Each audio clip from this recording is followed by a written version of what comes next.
I'm your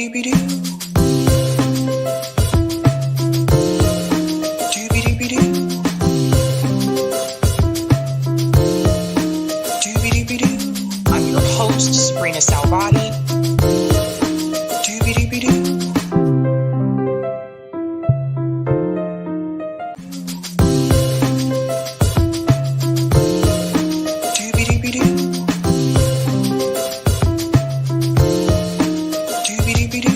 I'm your host, Sabrina Salvati.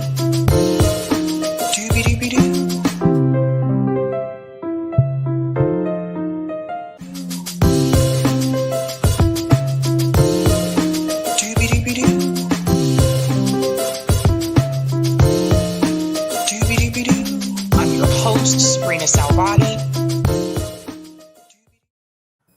All right. Happy Tuesday, guys. Welcome to Sabs podcast. I'm your host, Sabrina Salvati. My special guest tonight is Jon Stasevich. He is running for president as an independent. Jon, thank you so much for joining us tonight.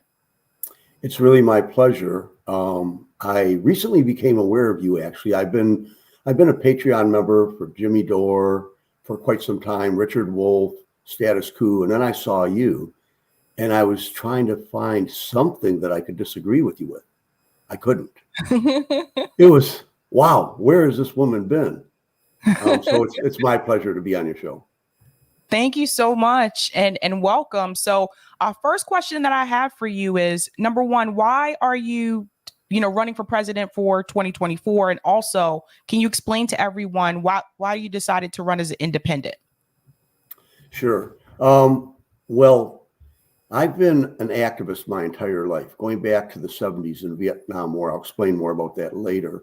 I've been bothered by the corruption in our political system. It's unfair, it's unjust. We'll get into capitalism a little bit. But I didn't ever decide, I never thought of myself as a political candidate, never wanted to run. I'm a working class guy, worked my entire life. Started in 7th grade delivering newspapers, a 7-day-a-week paper and a special edition on Sunday, so 8 deliveries. Worked in gas stations. I worked in automotive plants, spray painting cars, and as a production supervisor. I got a degree in automotive technology a long time ago. Anyway, then I transitioned into another career, got a degree in digital electronics, worked for a computer company. Then I got a degree in nursing, became a nurse. I've got a real long background. And in the middle there, as a working class person, I've experienced everything that working class people experience. Ford, for the first time in history in the late 70s, during those Carter years when we had double-digit inflation and double-digit unemployment, they were painful.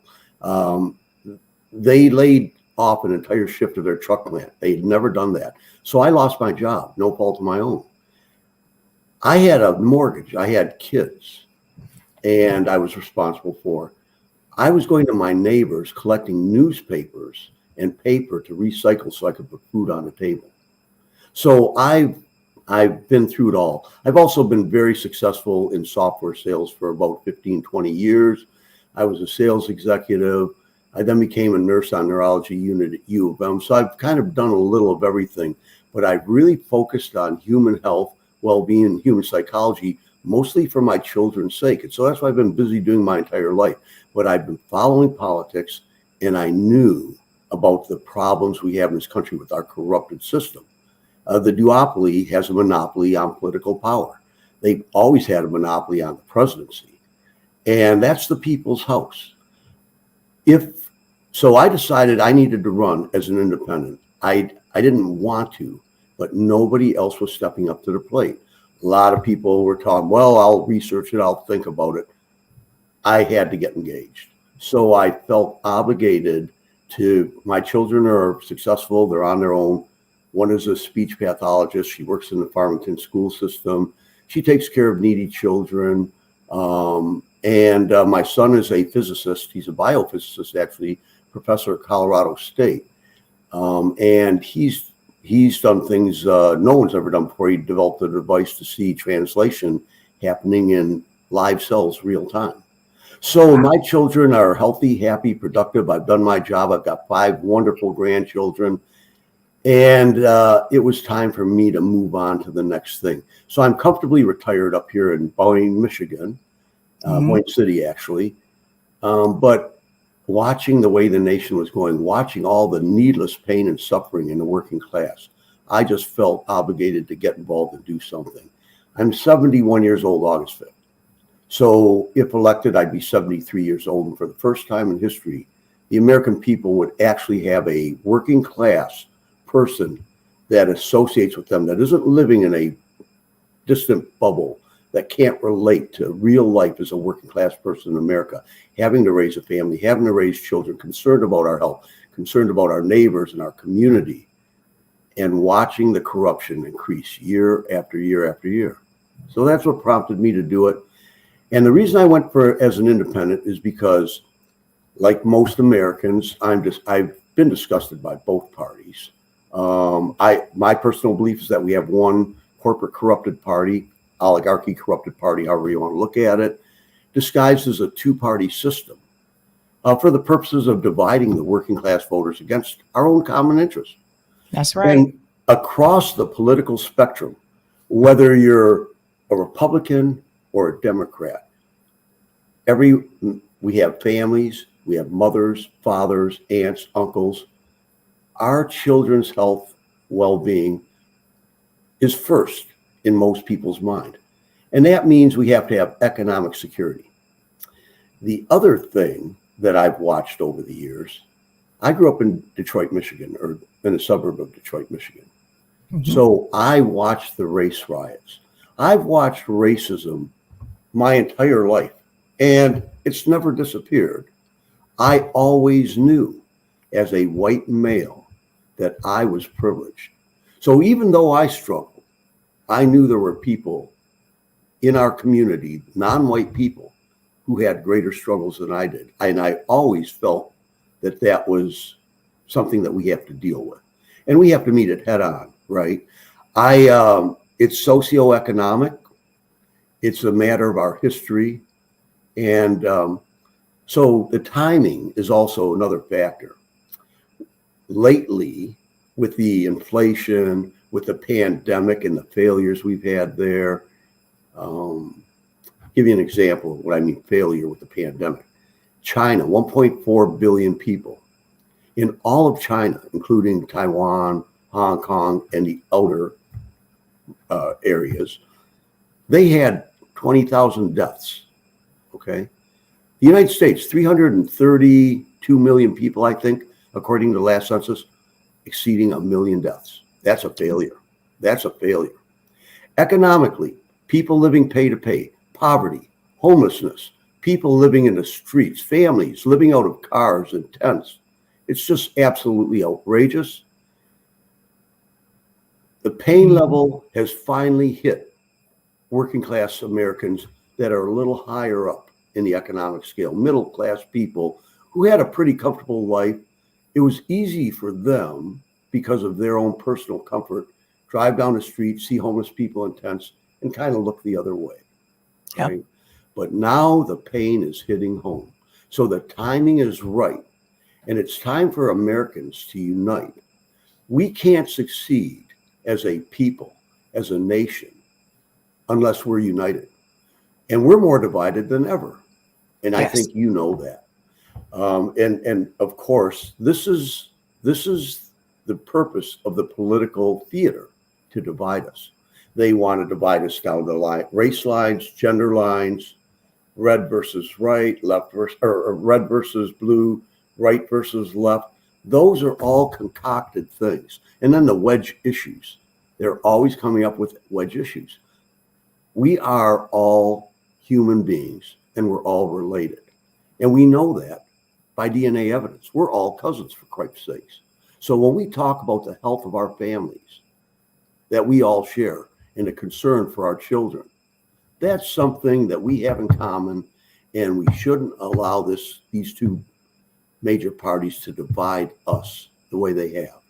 So I felt that the only way that we could unite the American people across party lines, get the independents, who basically a lot of them dropped out altogether because they're disgusted, back into the system, was to have an independent president, someone not connected to a political party, not connected to corporate interests or any other interests, funded by the American people, supported by the American people, there to serve the American people rather than being served by the American people.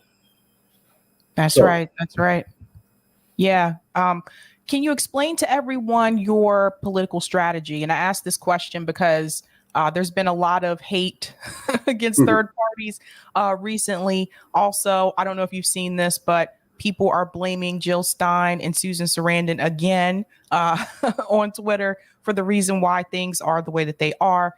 In my recent interview with Ro Khanna, he blamed Jill Stein voters. Although I would argue that even if you gave Jill Stein's votes to Hillary Clinton still loses if you're looking at the numbers there. So there's always someone pointing the finger at the third party candidates for the reason that the Democrat candidate or the Republican candidate is not winning. Can you explain to everyone your political strategy in running for president?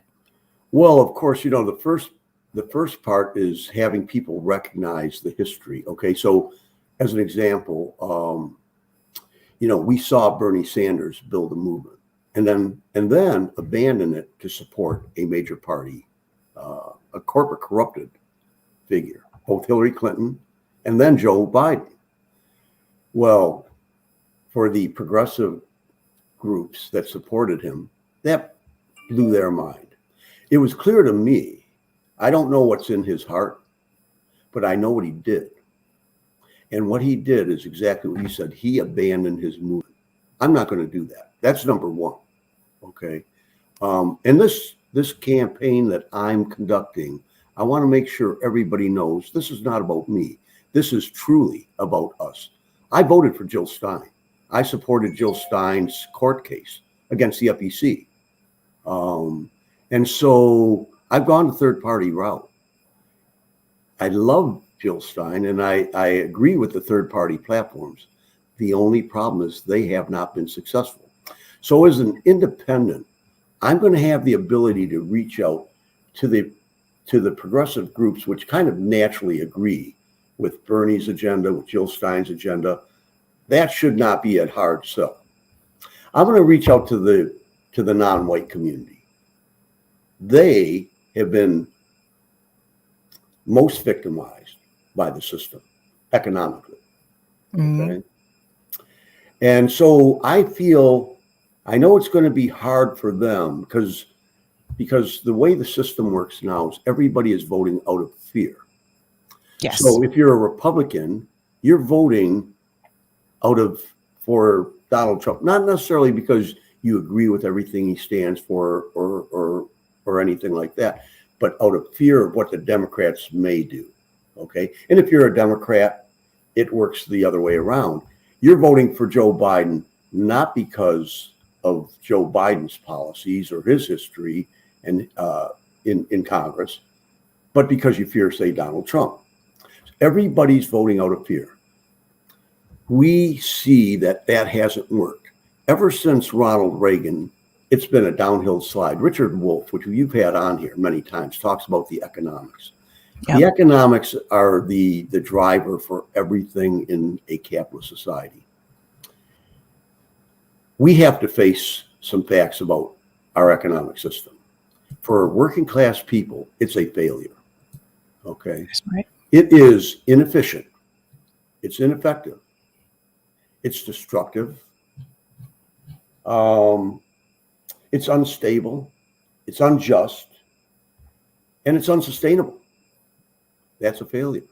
And, now I can understand why upper middle class people or the oligarchy might want to, the oligarchy, certainly they want to maintain it. They want to maintain their position of power and control and wealth. But for working class people, it hasn't worked.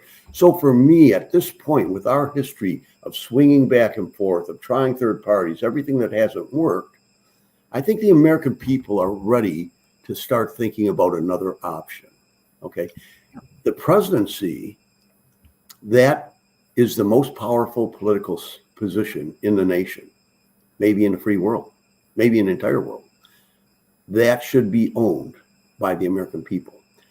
I think that they can, at this point in time, possibly overcome those fears and actually for once vote for what they really want, vote for what they love, vote for what they know is right, they have to look into their own hearts. They have to start becoming more compassionate and loving and taking care of one another. We've got to quit pointing the finger at each other because it's not us controlling the system. As a matter of fact, the study that came out of Princeton basically demonstrated that working class people have absolutely, well, statistically zero say in legislative processes. So we get nothing that we want, nothing.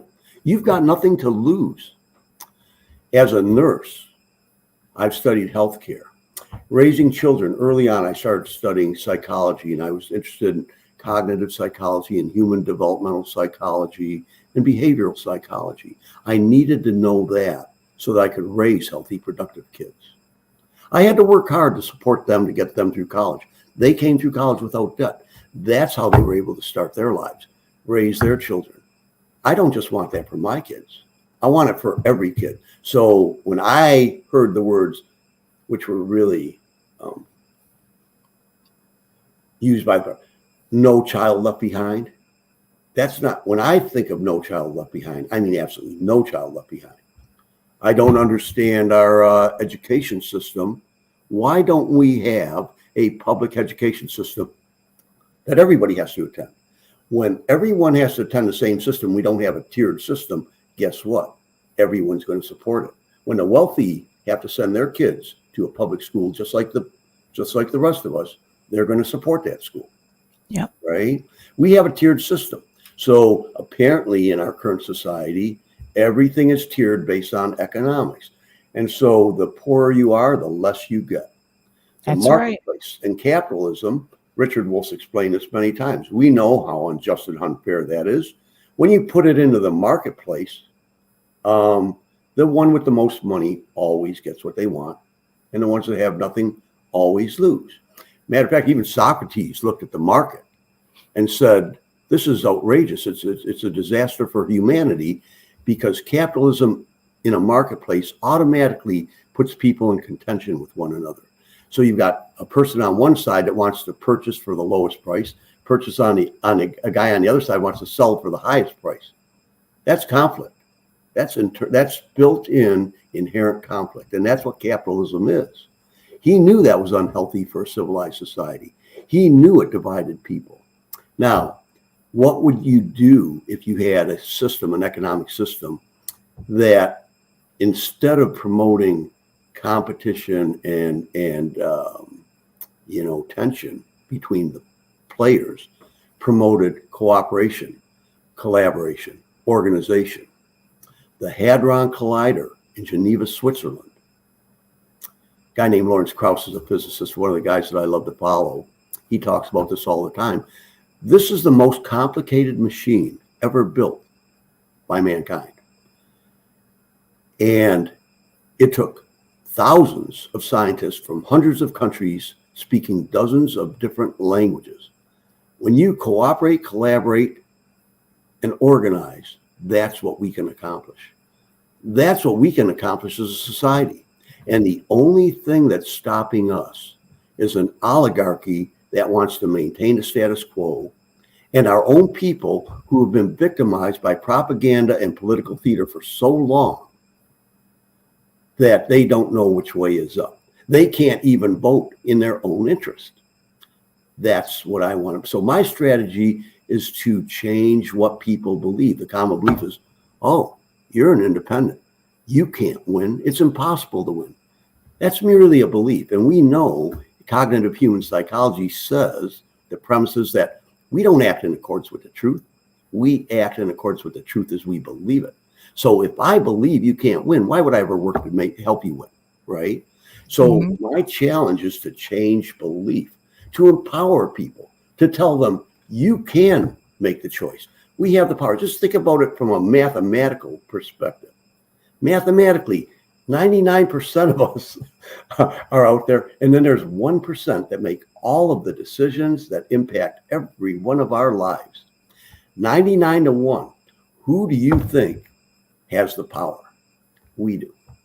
And we have to recognize that and realize that we can control our destiny. We don't have to have a tiny group of people making all of the major decisions, the economic decisions that impact our lives. Okay. So that's my challenge.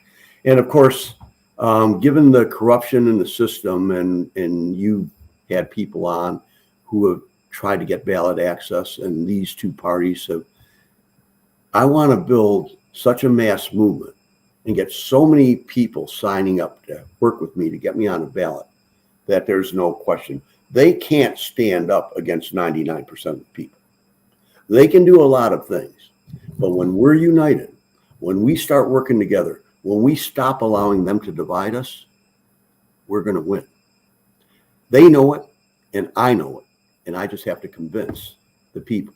So mathematically, if I can convince 10 people to join me, and they can convince 10 people to join, and those 10 can convince 10. 8 generations down the line, that's 100 million votes. 100 million. Joe Biden won with what, 83 million? Yep. Just 8 generations.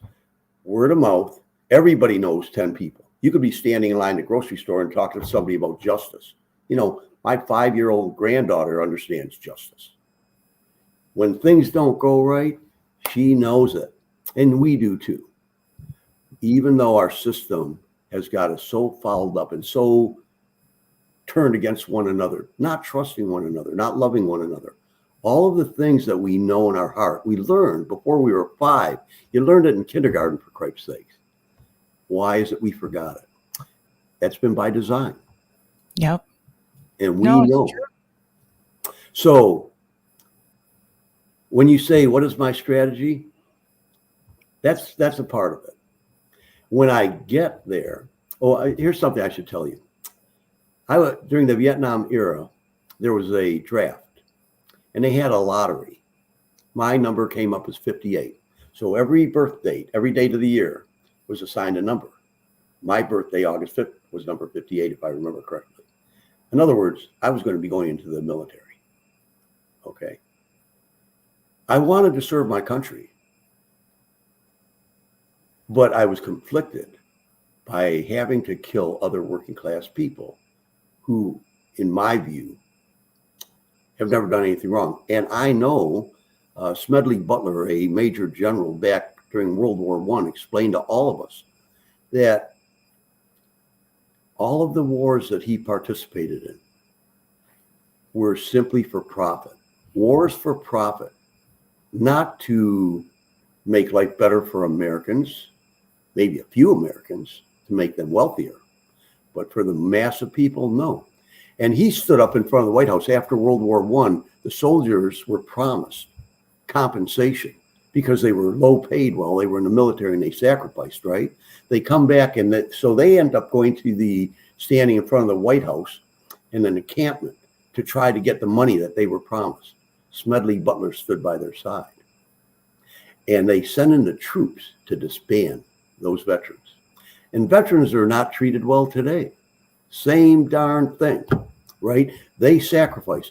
So I did go into the military, and I became a conscientious objector. I was about 12 months in the military as a conscientious objector. That's activism. When you're by yourself in enemy territory, you might think of it. If you want to be a conscientious objector from within the military, everybody's against you. I came out after 12 months with an honorable discharge because I stood by the principles, because I knew they couldn't make me do something that I didn't want to do. And I was willing to pay the price. Okay. So I have the tenacity. I've demonstrated that. I'll be an activist president. I'll organize the working class. We will get what we want. Healthcare. I want to use that one issue to explain what I mean. Bernie Sanders talked about Medicare for all. I want Medicare for all, but I want it to expand it. I want it to include dental, mental care, optical, and auditory. Human health, you have to look at all the aspects of human health. And dental, if we ignore that, we know you can end up with heart disease, cardiovascular, all kinds of things that can go wrong. So we need a comprehensive single payer plan. Okay. Germany provides health care to each and every one of their citizens through the entire lifespan. Okay. And they do it for about $6,000 per capita. 6,000. They are rated always near the top. Every study that's ever been done looking at healthcare systems throughout the world, Germany's always rated very high. There's other examples, but I'm using Germany. The United States, on the other hand, we spend per capita $11,600. Let's just round it off and let's call it a $6,000 per capita difference. Okay, so we spend $6,000 more, and guess where we fall when it comes to objective healthcare outcomes? Very lowest in the industrialized world. So we are the lowest performer and we pay the highest price, a delta of $6,000. We have 332 million people. Let's take that $6,000 times 300 million, just to round it off. 3 times 6 is 18, right? How much money would we save simply by copying Germany? $18 trillion every decade. 18 trillion. Our national debt just exceeded 30 trillion. So they have said, oh, well, we can't afford Medicare for all. We can't afford not to do it. Just a darn lie. And this information is public. Anyone can get this. So, and I went, I guess it was Nina Turner and Cornel West. I met them at a union hall in Detroit during Bernie Sanders' campaign. I worked with him in 2015. And he would say Medicare for all. The media would come out and say, we can't afford to do it. How are we going to afford it? How are we going to pay for it? And so I went to Nina and Cornell and said, go back to him and tell them it's a no-brainer. It'll pay for itself and give us money back. So I had to explain that to them. He never really used it effectively the way I just did. And I have to wonder why. So I think that Bernie Sanders was actually controlled opposition. He was effective as a sheepdog, pulling voters into the duopoly, into the Democratic Party, keeping them intact. They have other players like Joe Manchin. They always have someone to blame. He doesn't mind taking the blame. He's one of the wealthiest senators there. Fine, I'll take the blame for all that, for all those millions. Let them call me a rat, But somehow we never get what we want, do we? That's right.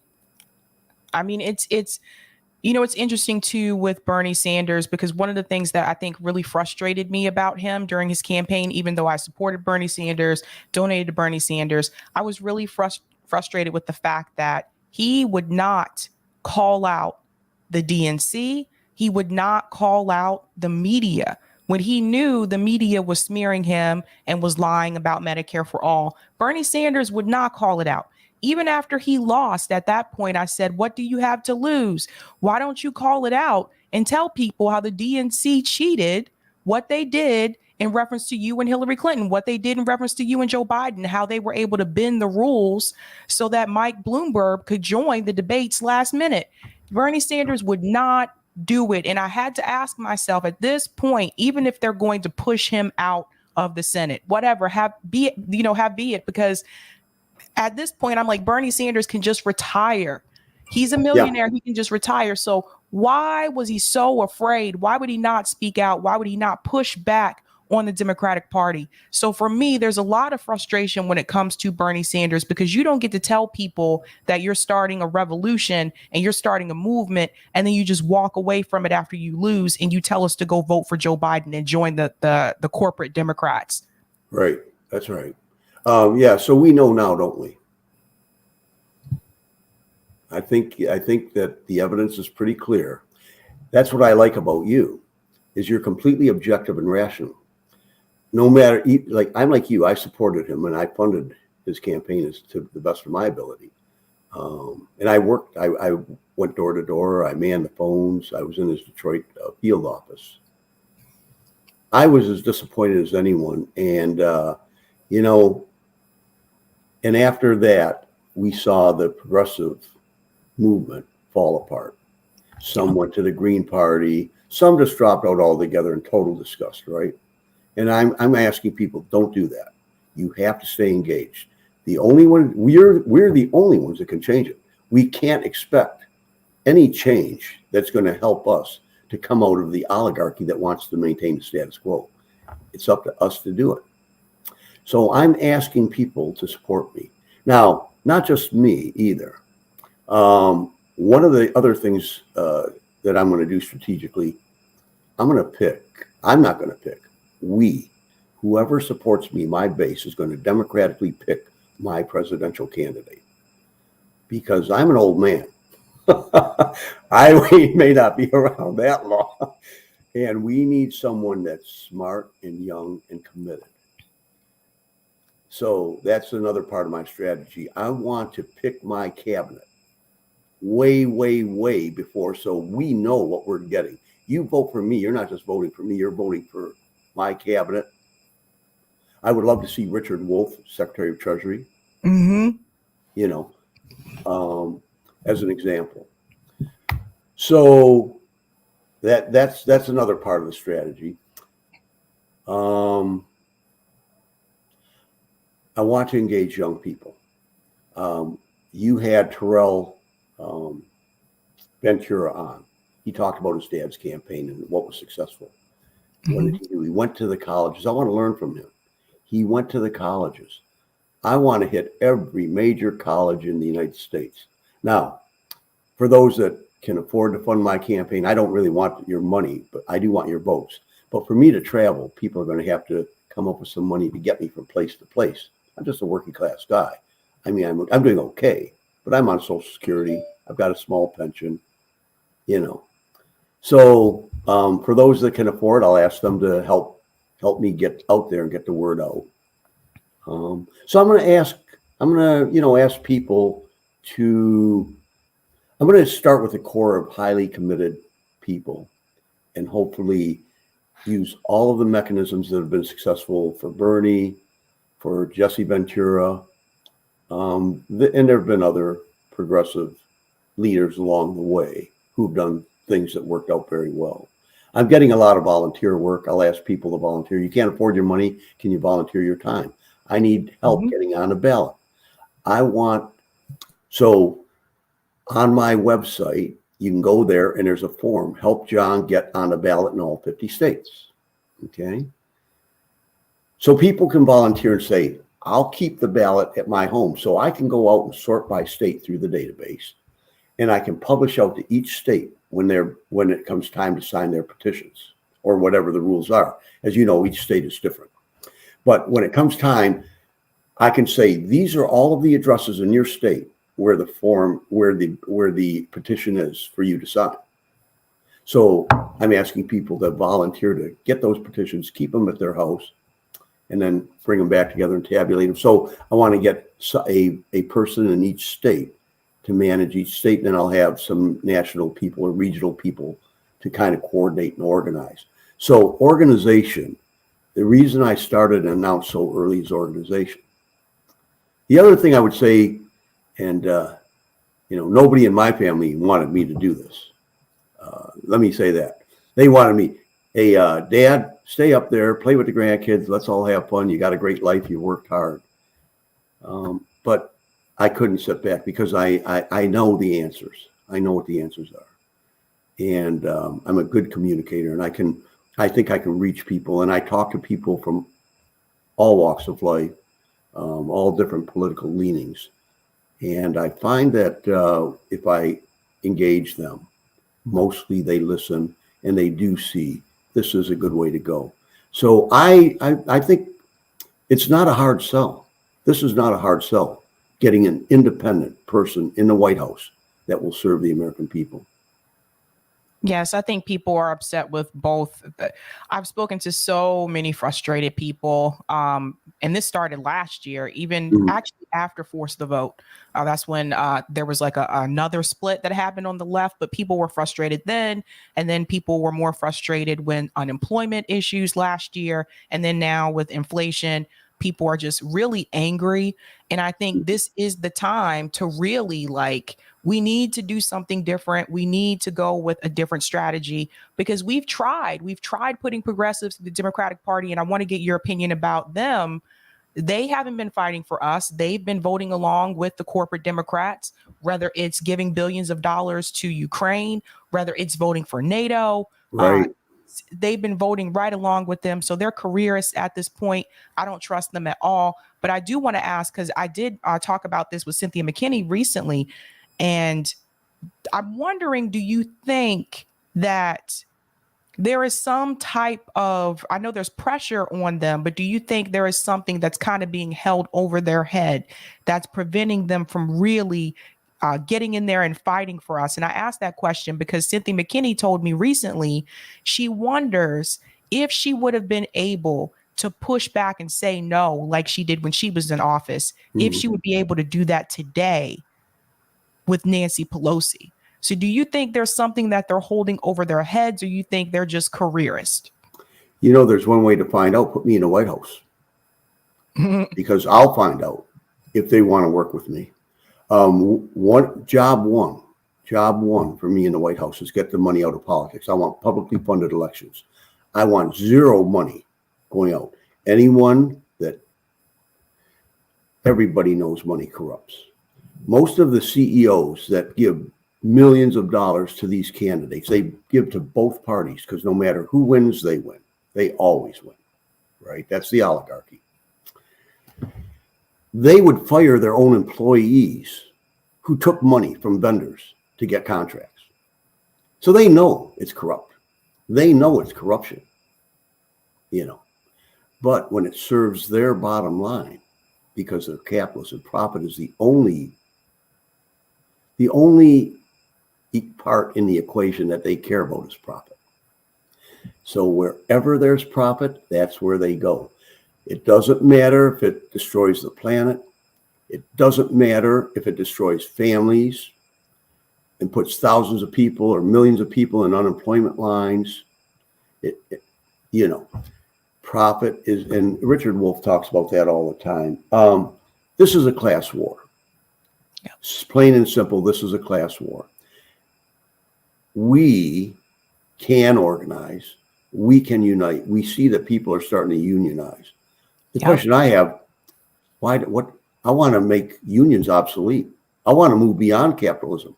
I want to spread ownership to the workers, to the communities. So there should be community members on the board, worker representation on the board that are elected by the workers. And then customers should even have a say. We can redesign our economic system to work for everyone. It doesn't have to be this way. It's not like we don't have the intelligence, like we can't get creative enough to figure out, how are we going to make this work for everyone? No, it's not rocket science. It's like in your family. You don't have special people in your family. You don't sit down to dinner table.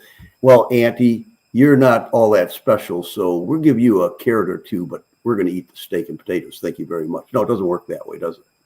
So when we sit down at the dinner table in our family, we all sit down together. We all eat together. We take care of one another. And that's the way society, that's the way civil society. And we have to go beyond our own national interests.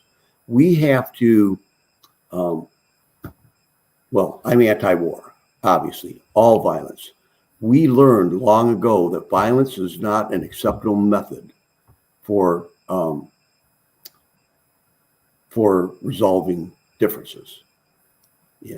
We tell our kids that violence is not an acceptable way to do it. We tell them early on in school. All of a sudden, you become 18 and you start voting. Oh, apparently violence is okay all over the world. We got 800 bases all around the world, or 900 bases. We don't even know what we got because half of it is a secret. We got secret prisons around the world. Oh, we can't know what our own government is doing. No transparency. It's ridiculous. And I have no idea why I do have an idea why it's the propaganda. It's the manipulation. It's the political theater that's got everybody so divided against and blaming. You know, they're going to shift the blame, divert attention. This trip of Nancy Pelosi's to China, what is that all about? What's the purpose of that? What is she going to do? Nobody knows, right? Why is she going to Taiwan? Exactly. Well, you know, if it could sell a few more weapons, it'd be very profitable for some people, wouldn't it? It's exactly what Eisenhower told us. It's the military-industrial complex. It's for profit. It doesn't make us safer as a nation. We're not going to isolate in the world. We're going to engage with the world, but we're going to engage peacefully and respectfully. We're going to work with others. We don't want just our families to do well. We want families in every nation to do well. We're going to engage in a cooperative, respectful way. We're going to put our money not into military products, but into diplomatic corps. We're going to have exchange students, exchange cultures. We can do things a lot differently than we're doing them now, and it'll serve all of humanity. So we've got to think beyond our own borders, you know. So foreign policy under a Jon Stasevich president wouldn't look anything like what we've got now. I might have a Department of Peace. Change the darn name. Okay. Yeah, we may maintain some military presence, but most of the dollars we invest, we're going to invest in our families. We're going to, in the schools. The schools should be the center. They are the center of the community. That's where we send our kids. Our kids are our crown jewels, right? We send them there. We should have social workers there. We should have healthcare workers there. So the kid is a canary in a coal mine. When a family isn't functioning properly, it shows up in the kid. It shows up at the school. The teachers know it. They can see a kid not performing. When a kid doesn't perform, we don't just pass them along or ignore them. We get the right people involved, whether it requires social workers. Maybe we have to go into the family and work with the family. What's going on in your family that's causing such dysfunction, that's harming your child? No person wants to do that. So we can invest our dollars in helping ourselves, our families. And when we have all of our families that are healthy and happy, they're going to be productive. We're all going to be prosperous. We're all going to be productive. That's how you make things work. Now, we all know this if you were to sit down one-on-one and talk to people. But somehow, once you get into the political arena, people lose their minds. And they vote against their own interests. But I think I think so. Another part of my strategy is going to people like you. You noticed online that I kept saying to you, hey, why don't you interview an independent, you know? And you thankfully stepped up and said, and you are the only one that has so far, I'm here, I'll do it, you know? And I thank you for that. So I'm going to ask you to go to other independent people, other people you talk to, and share my message and say, you know what? You should give Jon a voice. That's right. You propose, you want change. You talk about change. You got to put your money where your mouth is. Here's a guy that wants to change. You may not like the option, but give him the voice and let the people decide. Yes. I'm glad that you mentioned that because it was upsetting to me. And this has been going on for a while. And those of us at Revolutionary Blackout Network, we've mentioned this as well, is that if you're only bringing on these progressive candidates that are running through the Democratic Party, but you're ignoring someone like Delilah, who's running for governor in Texas, by the way, who's a better option than Beto or Governor Abbott, who's running as a Green, or you're ignoring people like Matthew Ho, or they're ignoring people like you. This is not a fair system here. We already criticize, mainstream media for their bias, for them being, cruel to progressives, for them smearing progressives, and also third-party candidates. They heavily smear them as well, or they ignore them altogether. Independent media is supposed to be different. So to me, it doesn't matter whether or not they agree with the strategy of putting a third-party candidate through. Whether you agree with them or not, you should still feel comfortable to have someone come onto your show that you may disagree with, and they should still give you the platform. And although like my show is growing, but there are people out there that have like millions of subscribers, hundreds and thousands of subscribers. And if they're not bringing these third party or independent candidates on, they should be ashamed of themselves. because they Well, know they can introduce them to a lot more people. I went on a George Galloway show. I called in. He committed to interviewing me. Now I'm going to hold his feet to the fire. I'm going to push on him. Maybe not this week, but soon. I support. Let me read a list of some of the people that I'm inspired by, that I follow. If you think about science, I think about Lawrence Krauss, who I already mentioned, Michio Kaku, Neil deGrasse Tyson, Richard Feynman, who's dead, but I still love the science, Sean Carroll. There's a group. If I think about economics, I think about Richard Wolff. I think about Michael Hudson, Jeffrey Sachs, Ray Dalio. So I've taken the time. If I think about science, I also think about virology, Vincent Racconello. You can get his graduate course online on YouTube. I went through his graduate course. I understand more about biology now than I did when I worked as a nurse. Wow.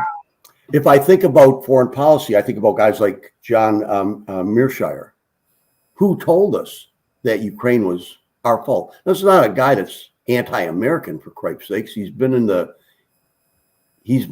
in foreign policy forever. Even Henry Kissinger knew that this was an avoidable war. Yep.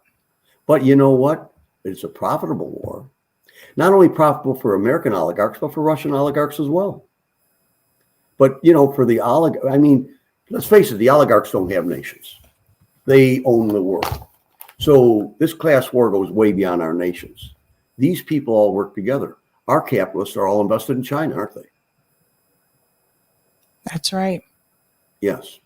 So that's why, and the problems that we face environmentally, you can't nationally come up with a solution. You need a Manhattan type project. You bring the best scientists in the world together and you come up with solutions for clean energy systems.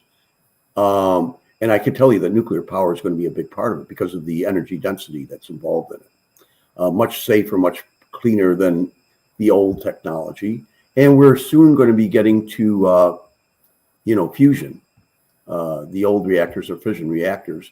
But probably by mid-century, we'll have fusion probably nailed down. But we need a Manhattan project. We developed the atomic bomb to destroy life. We can certainly put together our best scientists and our best brains to figure out how to save life, can't we, in our planet? And our environment impacts all of us. That's right. So there's another reason for cooperation, for going beyond and working collaboratively and cooperatively with the world. And we have to engage the world that way.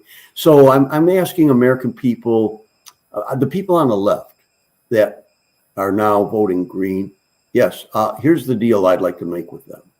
I will support all third-party candidates, all independent candidates, anyone except a major party candidate, even the major party candidates that call themselves progressives. I wouldn't support them because they joined an organization that's corrupt, right? I mean, okay, I'm going to reform the mafia. I think I'll join a mafia, right? Yeah. So here's the deal. If you were going to vote for the Green Party, if you were going to vote for the People's Party, if you're going to vote, go ahead, down ballot. But let's get the White House. Let's unite the American people and get the top political spot for the people. Give up that one, that one vote. Don't go with your party. Even though you love the Green Party, I love the Green Party. I went with Jill Stein. But it isn't effective, and you know in your heart it won't be effective again in 2024. Because the left is fragmented. The American people as a whole are fragmented, and that's their plan. They love it that way. That's why an independent is probably the only type of presidential candidate that can actually unite everybody. It's the one spot. And it's the one spot where you actually have real power. You got veto power. You can put Congress back on their heels. And for those Congress people who refuse to fall in line with the people's agenda, having the bully pulpit, you can organize. You can go after them. You can remove them through recall campaigns or through primary campaigns. But we can get rid of them. Okay. So you need an activist president to clean up Congress, to get the money out of politics. And I would challenge every single person in Congress to sign a bill to make public elections the only way to fund our political process. Get all special, because once we get special interest money out, now we're closer to democracy. And then we can work on cleaning up the election system, right? There may be a lot of people in Congress who in their heart really want to do the right thing, but they're forced to dial for the dollars. They're forced not to work. I'm expecting that when I get there, I don't blame individuals because they have to function within the system. Even the oligarchs, even the capitalists, they have to function within the system. They just happen to be good at it, okay? It doesn't mean they're good leaders. It doesn't mean that they're good for society. They're just good at making money, right? I don't blame them. It's the system. The system is the problem. What the American people need to do is unite to change the system. We're not going to blame one another. I'm not going to blame congressmen who've made bad decisions. Maybe they had to. Maybe they were forced to. Maybe they felt pressured. Maybe some legitimately are just, don't care about others. Okay. But those we will get out of office. We'll root them out. I have to ask, in reference to, so police brutality has been a big one the past, I would say, well, since like George Floyd, but it's been an issue before then, but it definitely escalated after George Floyd. What is your take on police brutality? What do you think should happen there? Because I know the Democratic Party, and this is my, reasoning for other people when they ask me like, well, how can you not vote Democrat? The really big reason besides the money is the fact that the Democratic Party is also giving the police more money, just like the Republicans did. And I don't think that we need to give police more money. I think we need to take money away from the police because they're not using their power in an effective way. What's your position on police brutality? I grew up at a time when Andy Griffith was the police, not Darth Vader. Oh. Yeah, big difference, right? That's when police were there to serve. I grew up in a town on a police car. You know what it said? Here to serve. So, again, the system is the problem. These are people. I've got a sheriff down the street as part of my campaign, and he's as frustrated as everybody else is. His life is in danger every day he leaves the house, right? The system is so broken. It's so broken. So the police don't have to be against the people. I certainly think that there's way, way too much funding that goes into the police. I would like to see a local service force. Maybe policing is a small part of it. I'd like to see psychologists, psychiatrists. I'd like to see, that kind of part of the whole social services network. Because in order to have healthy, productive people, you need all of it to come together. You need the education. So you can't have just the best education system in the world and ignore policing. You can't have or you can't have, the best healthcare system in the world and ignore education. You can't ignore the dysfunctional economic system and have the best education and healthcare. You need it all. So, having worked in the computer industry, there was a time when they had what they call best of breed products. So you might have a security system. Let's say you may have accounts receivable system or you have accounts payable system. Well, we got the best system in the entire world, the best accounts payable. But the corporate executives, the data that came out of these disparate systems was inconsistent. They couldn't run their business. So there was something called integration that happened. So integrating the systems, you had a suite of products sitting over a database, like accounts receivable, accounts payable. So in the database, the name, the customer, Jon C. Smith, is in the database. And whether it's accounts receivable pulling up or HR system pulling up or warehousing system pulling it up, it always comes up Jon C. Smith.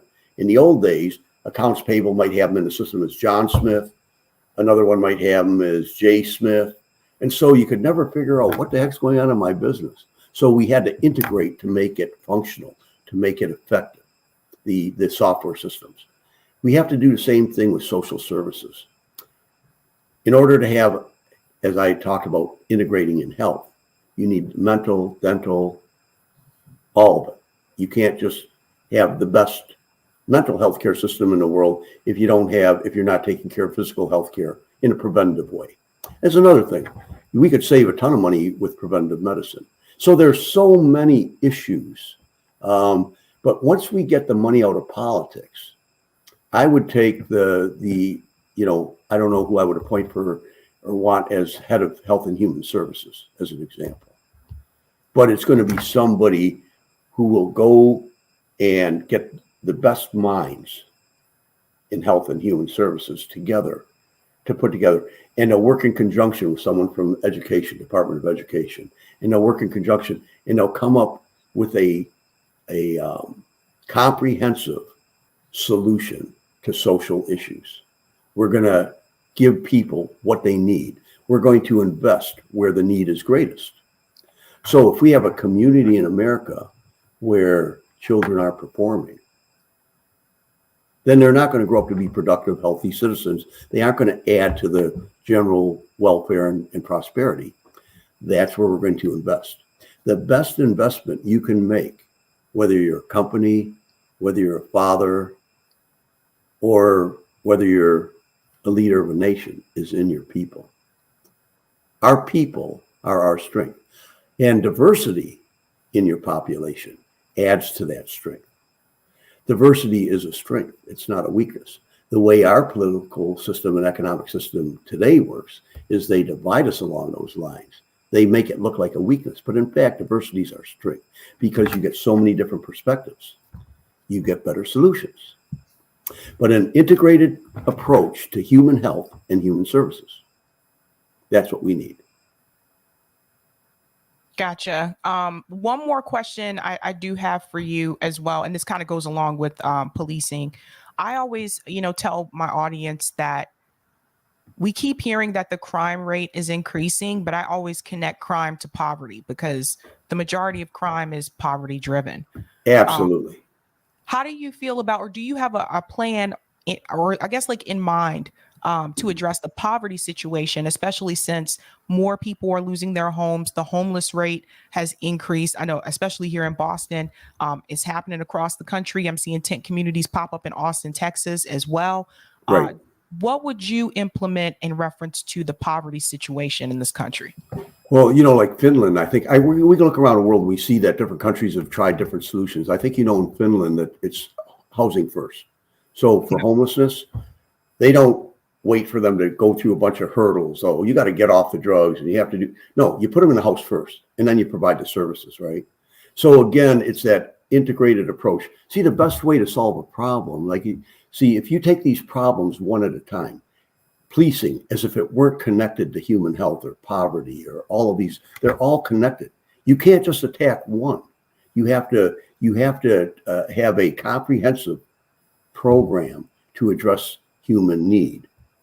So people are conditioned. We're all conditioned. Some are conditioned and it happens to match the circumstances of our system, and within the system they're successful. Others' conditioning doesn't match what it takes to be successful. It doesn't mean they're not good human beings. It doesn't mean they're not worthy or capable. They are.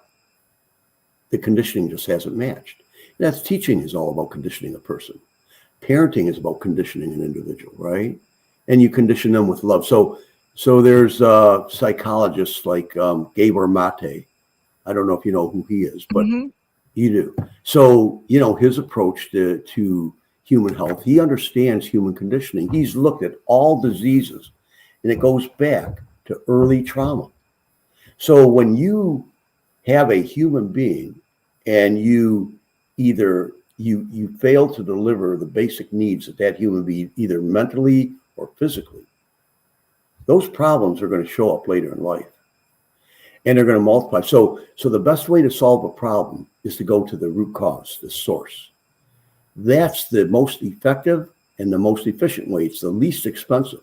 So in healthcare, the way you solve the healthcare problems is by investing in preventive healthcare early in life and through the lifespan. Okay. We know this in medicine, but the system is a profit-driven capitalist system. And so people that even know this within the system are forced to work the way the system works and present pharmaceuticals as a solution when really the problem could have been solved way back here with preventive medicine, right? And so that's a very expensive. You wait until it's a big problem. It costs a lot of money. Once a person is mentally destabilized, boy, it takes a lot of energy and money to get them back on track, to make them healthy, productive, so they can not only support themselves and have a high quality life, but they can contribute back to the common good, to society, so that we all prosper, right? So, it sounds like I'm skirting the question, but I'm not. I'm trying to show you how we need a comprehensive program that is based on scientific research. It's not that we don't know how to raise healthy, productive people. I've done it. It isn't that, I know how to succeed in the capitalist system. I've done that too. But I also have seen all the failures. I can tell you when I was laid off from Ford, I was used to a big paycheck. I had a big mortgage. I had kids. They had needs. They were in school. I had to put food on the table. And I'm out collecting newspapers just to stay alive. That's insanity. No civil society in their right mind is going to do that to their citizens. You want people, the way you develop esteem is not through charity. You give them the ability to make it on their own. That's how you build self-esteem. And we want our people to have high self-esteem, high worth, because when they have high worth for themselves, they'll have high worth for others. That makes sense? It makes sense to me. But Jon, thank you. Thank you so much for coming on. I'm actually going to reach out to Kit from, I'm not sure if you're familiar with Hardlands Media, but I'll reach out to Kit from Hardlands Media and some other folks as well to see if they can get you on, because I think more people need to hear your message there. But before you go, can you tell everybody where they can find you on social media? Well, hopefully. Okay, so you see the spelling of my name is right there. It's Jon Stasevich. So because my name is kind of long, my website is JONSTASE. So Jon Stacy, and then for President, FOR, President 2024.com. That's my website. Awesome, Jon. Thank you so much, and good luck. But again, I'm going to reach out to other comrades that I have to see if they can get you on as well. But thank you so much for coming on. Well, I hope that you'll make me a regular, because, I don't know how long we've been on together so far. Like a little over an hour. Okay. I could talk about any single one of these things for more than an hour. Foreign policy, domestic policy, anything, There's many things we haven't tackled. So I hope that we can follow up again later as well. Yeah, definitely. Come back anytime. Just let me know. You have my email, so that's the best way to reach me, because gosh, I'm terrible with Twitter DMs. I try, but I'm proud to be a Patreon member now of your show, and I'm going to be following you from now on. Thank you so much. Thank you. Bye. Bye-bye. All right, guys, definitely pass that on to your friends, to your fam, that he's going to be running as an independent. Again, I am going to reach out to other people to see if they can bring him on as well. I want to do a quick shout out really quick here for patrons. And I also want to get to some of these comments here as well. And then we'll get into, I have 2 news stories I want to cover tonight. So let's go ahead and give it up for the peeps who are Sabby patrons. Where are you at? In the house. Oh, did I share the right thing? I did not. There we go. All right. Thank you to everyone who is a Sabby patron. If you're interested, I have 5 categories: members, Sabby, Sabsters, Sabinators, and Ultimate. All of their names are listed here, and their names are also scrolling across the bottom of the screen as well. Guys, thank you so much. Really does help me. Goes a long way. Okay. All right, let's go ahead and get to some of these comments here. Shout out to JB, says, good evening all. Not good morning like last night. Good to see you all. Shout out JB. What's going on? Aberdeen 71. Thank you so much for the super sticker. Ilhanner says, Sabby, get Jon on HLM. Kit would love to interview Jon. Absolutely. Shout out to Oz. Thank you so much for the super chat. How can you ask us to stay engaged in a wholly corrupt system, Jon? Good question, Oz. Good question.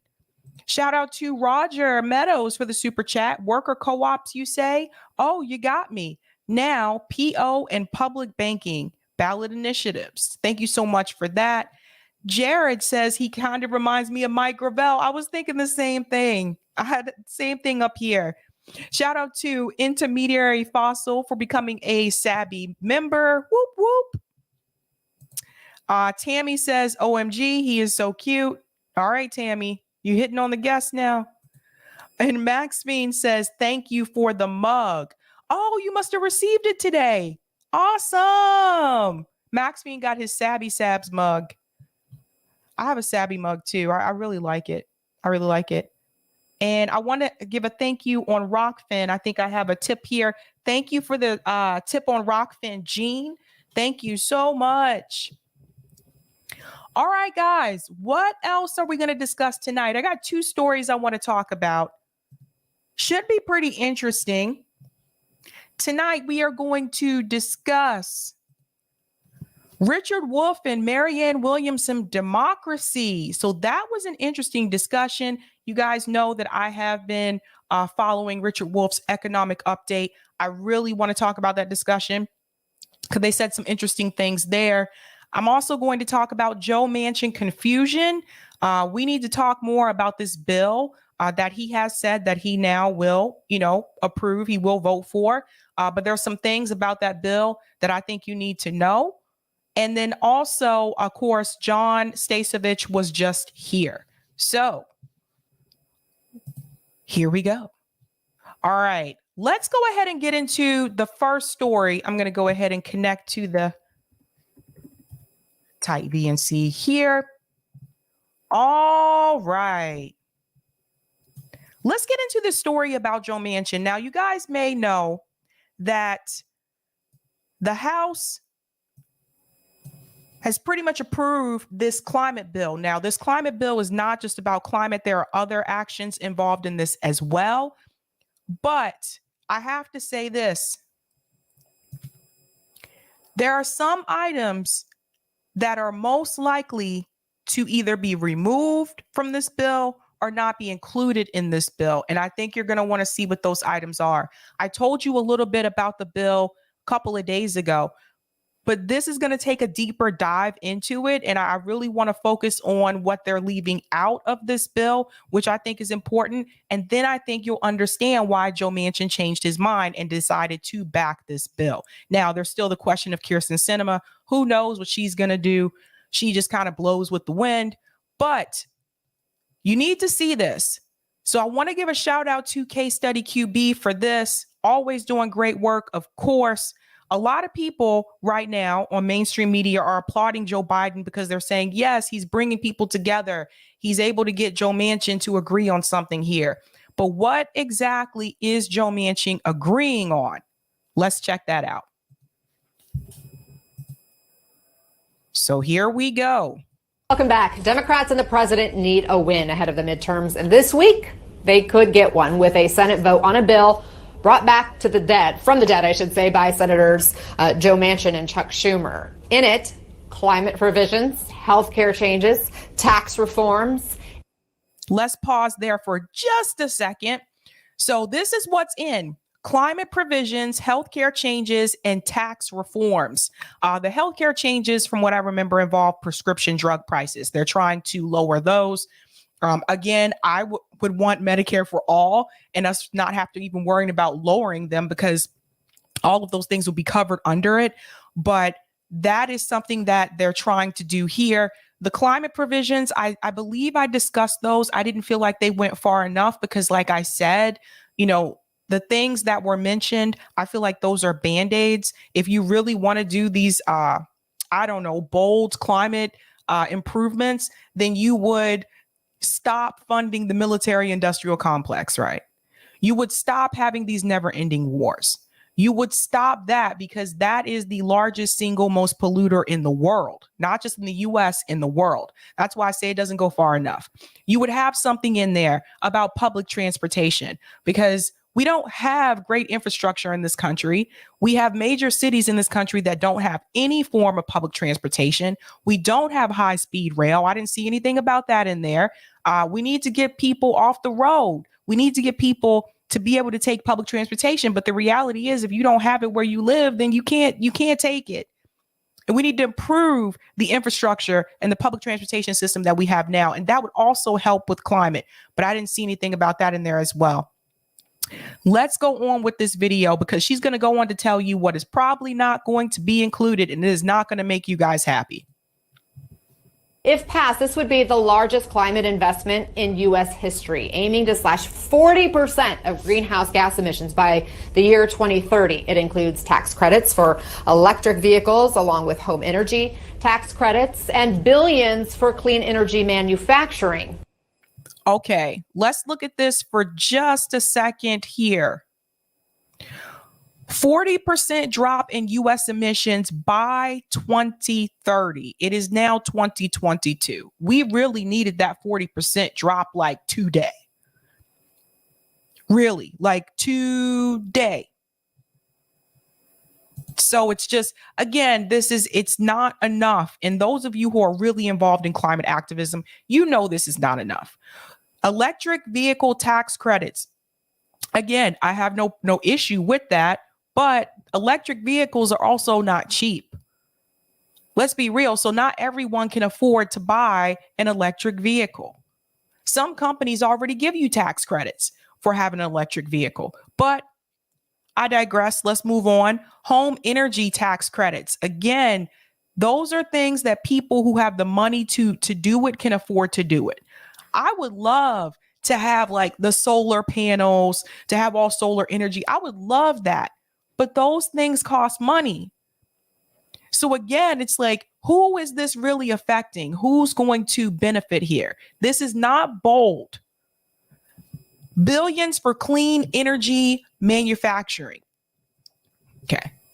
And I mean, these little things here. And if people are bragging about this, this is not something to brag about. These things should have been happening all along. So the fact of dropping emissions by 2030, the emissions need to drop by 40% right now.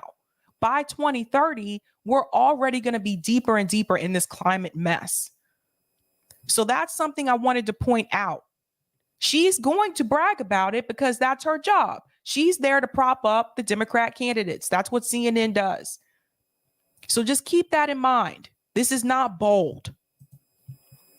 It's for clean energy manufacturing. In healthcare, for the first time, Medicare would have the power to negotiate the prices of certain medications. It would also include free vaccines for seniors, and it would extend enhanced subsidies for the...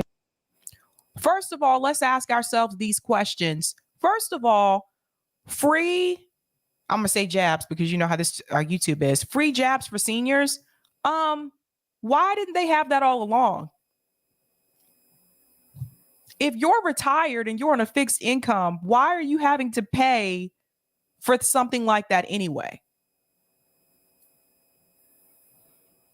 And why is it only for seniors? You see, this should be for everybody. This should be for everyone. Medicare drug price negotiation. Just lower it. Just cut it. Cut it. Again, this is Medicare drug price negotiation. What's going to be the negotiation, though? Again, you're still giving them all the power. They're still giving Medicare and these insurance companies all the power. You're letting them decide what the price is going to be still. Even though there's negotiation, you're still letting them make the final decision.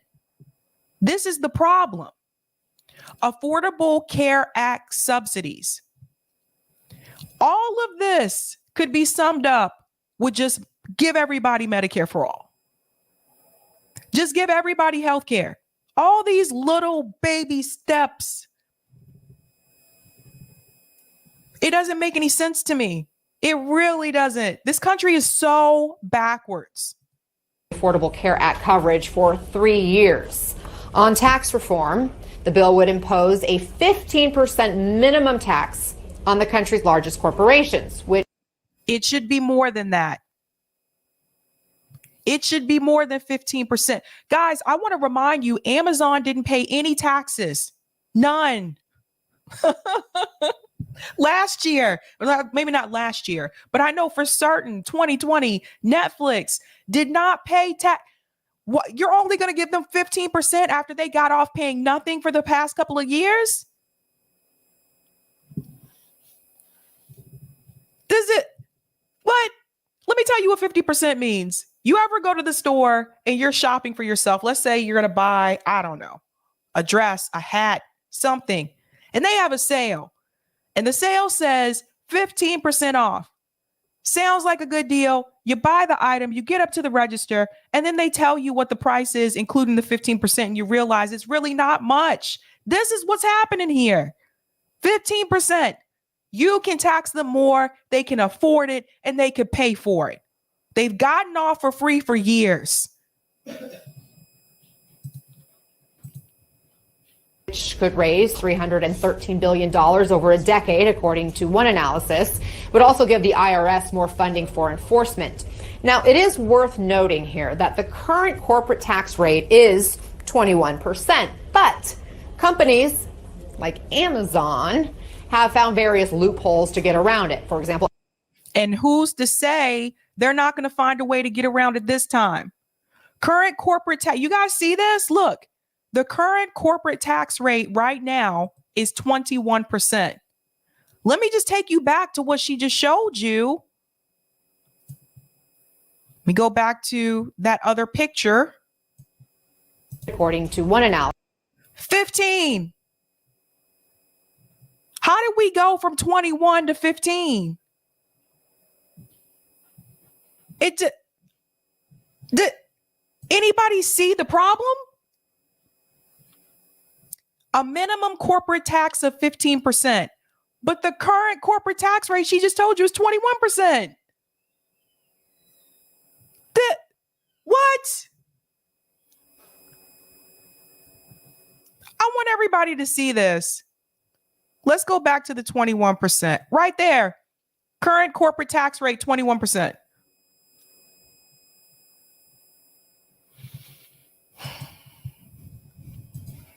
For example, Amazon paid zero income tax in 2018.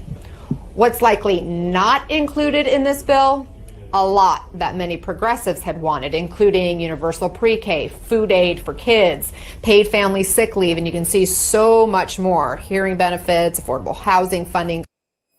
Okay, this is the part that I wanted you to see. What is likely out? Universal pre-K, paid family and sick leave, enhanced child tax credit. Remember they cut the child tax credit last time? Affordable housing funding, college tuition assistance, food aid for kids, Medicare hearing benefits. They care nothing about us. Nothing. Everything that would actually benefit the people, that would benefit individuals, out. What they included were things that affect corporations. But everything for us that would actually help us, no, zilch, nada, none. Anybody see the problem? They don't want us to get ahead. They don't want us to succeed. How could you not even, let's say you're not on board with universal pre-K and all that jazz, but how could you not include affordable housing funding? The same people complaining about the tent communities, complaining about the homelessness crisis that we have in this country. They don't want you to be housed because they don't even want to give more money for affordable housing. But they want to kick the homeless people out. College tuition assistance. Well, I could have told you that one wasn't going to happen. They don't even want to cancel student loan debt. All these people are in bed together. The student loan, the predatory student loan companies, the colleges, the government, they're all in bed together. I told you, Sallie Mae came to my job during a presentation. Someone asked them, a student said, how are you going to do this when more people are wanting to have student loans canceled, yada, yada. What if your company fails? Do you know what Sallie Mae said? Those representatives said, we have someone on the Hill that makes sure that companies like us stay put. She said that to an entire classroom of students. They're all in bed together, all of them. This is why nothing is done for us. Food aid for kids. They don't even want to feed the damn kids. Welcome to America.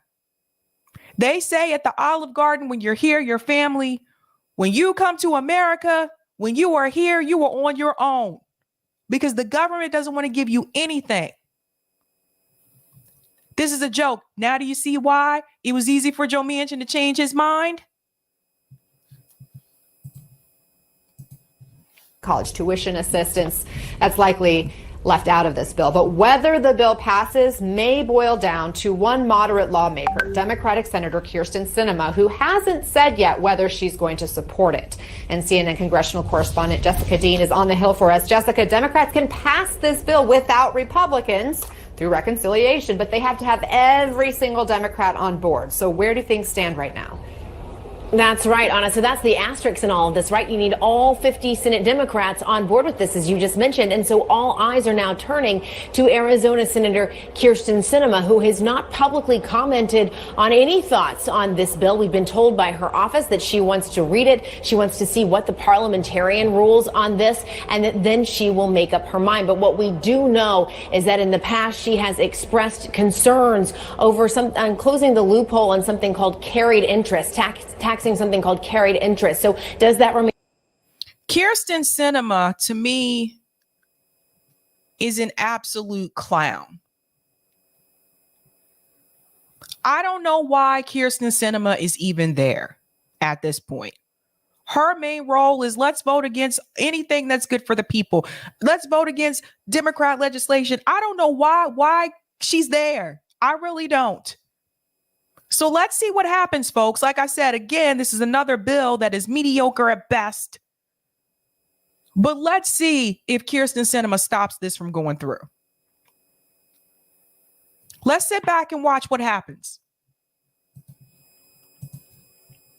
A concern of hers. Is that something that she's going to want to negotiate over? Is there room for negotiation? These are all of the questions that we are keeping our eyes on this week as we do look to Sinema to see what she's going to have to say about this bill and what, if any, changes she's going to ask for in this bill, and if Schumer and Manchin will be amenable to making any of those changes. And I also, we heard from Joe Manchin earlier today. He had just gotten back. Remember, he'd been out with COVID while all of this negotiating was going on. We just heard from him a couple hours ago. Let's hear what he had to say about that. She's the one that negotiated, basically, and no one changed the Medicare negotiations. And they thought that wasn't, and she got involved, and that was great. I support that. She's been very adamant and clear on no tax increases. I take that very seriously. I feel the same way. So I'm hoping that when she reviews and sees it, and she's had time to do that, then we'll see where she is. You know, they really let this woman have way too much power. They let her and Joe Manchin have way too much power. They really do. The fact that something cannot pass, that something cannot go through because of one person, two people, some rotating villain that'll show up somewhere like the Senate parliamentarian who comes up out of the blue. It's absolutely disturbing. So much for the majority.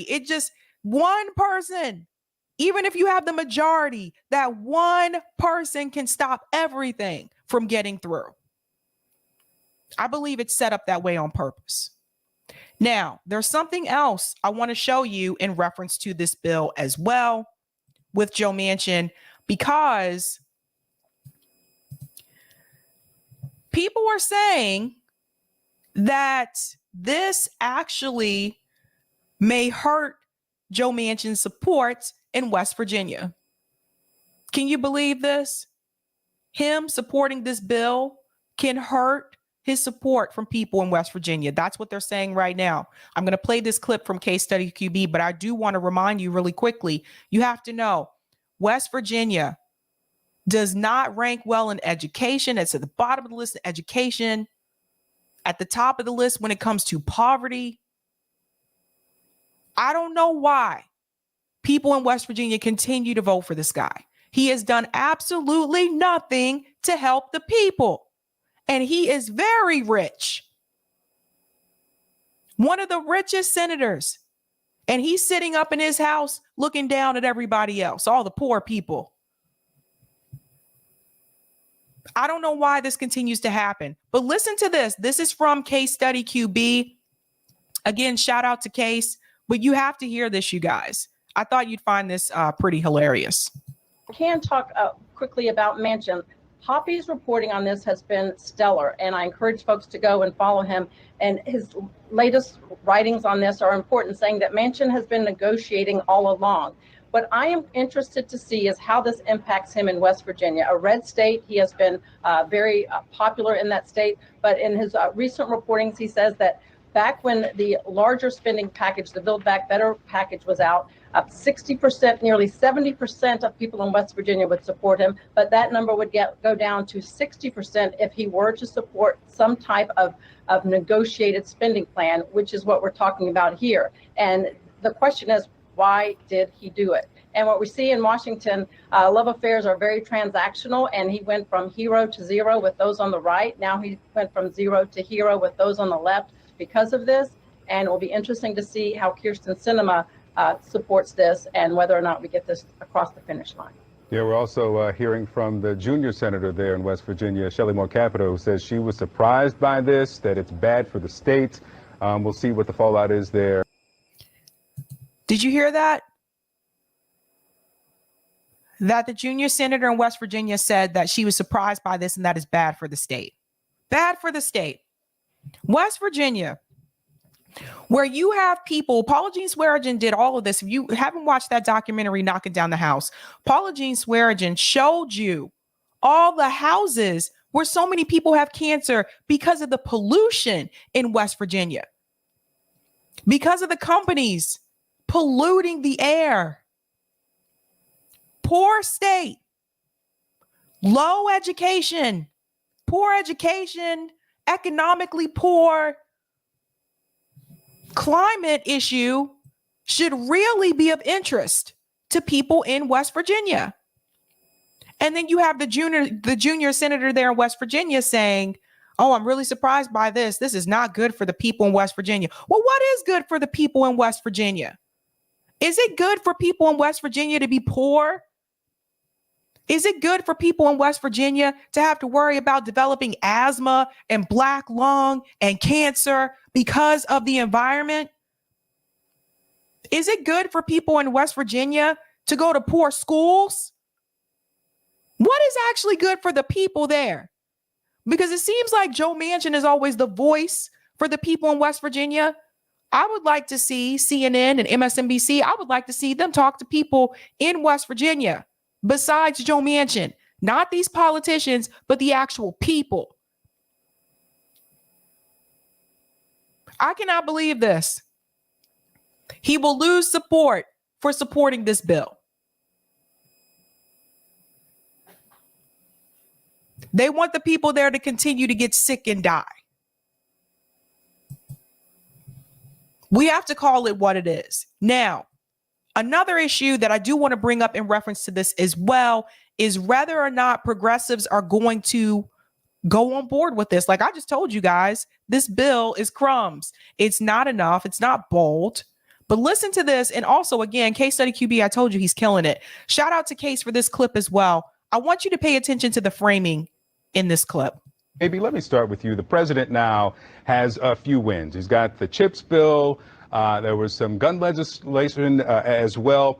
How would, let's say, Sinema comes on board, not a guarantee, but the passage of this legislation change the landscape for Democrats going into November?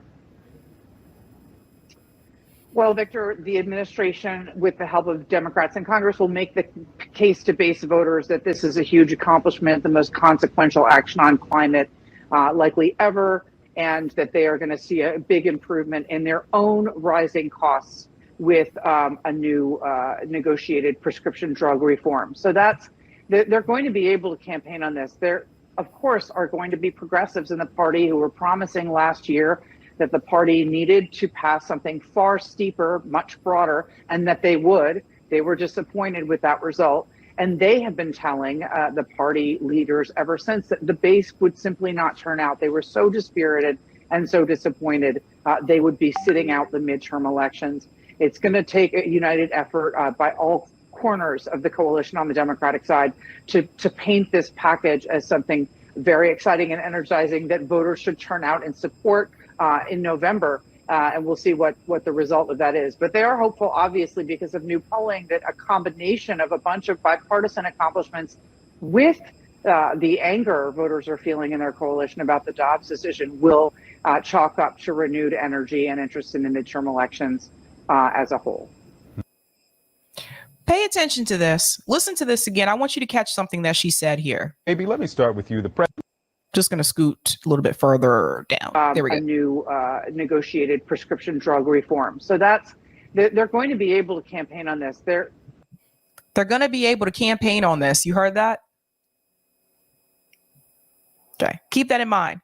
When they contact you and ask you for money and to go out and vote for them, I want you to remember everything on that slide that I told you will be left out. Of course, are going to be progressives in the party who were promising last year that the party needed to pass something far steeper, much broader, and that they would. They were disappointed with that result. And they have been telling the party leaders ever since that the base would simply not turn out. They were so dispirited and so disappointed they would be sitting out the midterm elections. It's going to take a united effort by all corners of the coalition on the Democratic side to paint this package as something very exciting and energizing that voters should turn out and support. What did I tell you? That's what it's all about.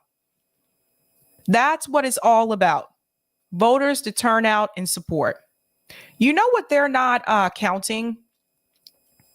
They're not counting those of us that were a part of the Bernie movement that left that movement. See, in their mind, they're still thinking we're with them. They're still thinking, oh, yeah, AOC and the squad, they'll still get the Bernie supporters to come out and support these Democratic candidates, whether they're corporate or not. They'll be able to pull that base back out and do it again. They're not considering all of us that have said, screw this, screw the two-party system. I'm not voting for any of you. I'm only voting for third party or independent candidates. They still think that they still got us. They don't realize that Bernie Sanders' base is not as large as it was in 2020 or 2016. And I would say some people actually after 2016 didn't sign on to his 2020 base. I knew people who didn't do that because they felt like Bernie wasn't talking about corruption as much, that he shifted. So if that's what they're expecting, those of us who heavily supported the squad in 2018, those of us who came in and supported like Jamal Bowman and Cori Bush when they ran, if they're expecting that same base to come out, that base has shrank. Sorry. They don't realize that because they don't talk to us. They don't have us on. So I'm going to go ahead and let you know now. She just warned you that they are going to get the progressives in Congress to energize the base and try to get you guys to come out and do this all over again and vote for those corporate Democrats all over again. And they're going to use this bill, if it passes in the Senate, they're going to use this to run on, and they're going to use Roe v. Wade and whatever else comes next before November. But I think they may be surprised come November. What happened to all those people? Where did all those votes go? Where did they go? I don't understand. All these people came out and supported Bernie Sanders and supported AOC. We left, motherfucker. We left. Because you didn't do shit. Because you didn't fight. Because you didn't go in there and have a hostile takeover like we were told you would. So if they're still expecting to see those numbers, I think they're going to be surprised. And I didn't even mention the independents. So good luck. Good luck. I'm going to go to some of these comments and then I'll go to the next story here. Terry says, here in Massachusetts, the trains are breaking down like crazy. Yeah, I saw the Orange Line caught on fire. That's not the first time either. You guys, the public transportation system in this country needs a lot of work. Danny said, notice that there aren't any provisions to provide free public transportation. That's right. That's right. Mary says, more for them, more tents for us. She's black. This capitalist system got most of us celebrating breadcrumbs. You go. You go. Comrade Cam said, what would the college tuition assistance have consisted of, Sabby? One of the ideas on the table was free community college, but that doesn't look like that will happen. They can't even give us free community college. Wow, wow, wow, wow. Okay, I want to go ahead and get into our final story tonight.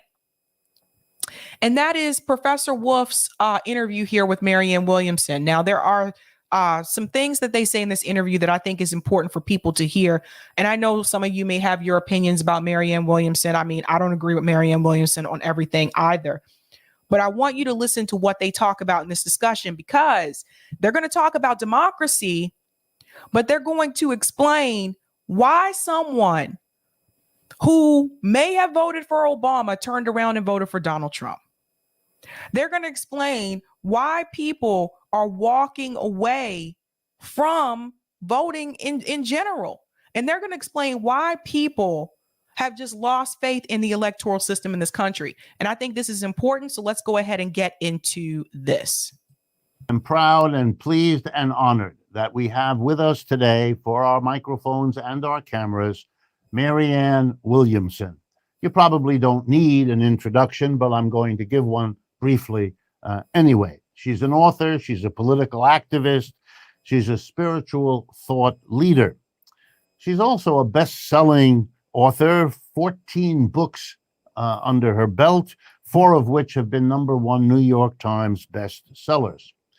Some years ago, she funded Project Angel Food, a nonprofit that has delivered more than 14 million meals to ill and dying homebound patients, including victims of HIV/AIDS, since 1989.